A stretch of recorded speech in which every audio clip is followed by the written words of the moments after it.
Students welcome the Olympic flame to Hong Kong. After a tough relay overseas marred by protests, the torch is back on Chinese soil.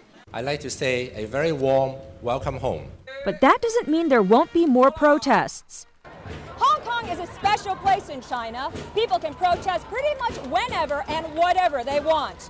This, for example, is a Labor Day demonstration for workers' rights. Yet it's just as easy to find people here speaking out against China's human rights record. Hong Kong, a former British colony, is governed by different rules than the rest of China. Expressing political freedoms has been a sensitive issue between this territory and Beijing.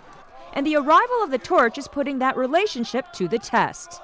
We should cherish the freedom that the people of Hong Kong enjoy to express our solidarity with the people in China who are denying their right to freedom of speech.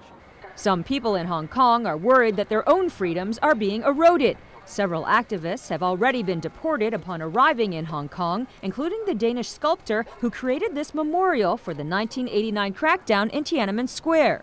He had planned to paint this statue orange, activists say, mixing the color of China, red, with the color of freedom, yellow, to protest Beijing's human rights record. In his absence, other protesters did the job and vowed to hold demonstrations along the torch route. But one high-profile activist did get in. Actress Mia Farrow said she was stopped by immigration officials, but reassured them she had no intention of disrupting the relay. She did, though, shy away from one topic. I just made a resolution not to talk about the Tibetans and their struggle. One Hong Kong activist has decided not to be so quiet. Despite the flare-ups over Tibet abroad, this university student still plans to wave a Tibetan flag during the relay. I am quite worried, but I'm less worried about the police. I'm more worried about really fanatic, kind of nationalistic people. Security is tight with 3,000 officers standing by. There's been a recent campaign to encourage people to wear red to show their Olympic enthusiasm.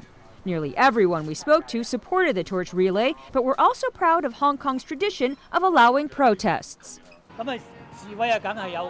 Of course there will be protests. This is perfectly normal. And people here hope it stays that way.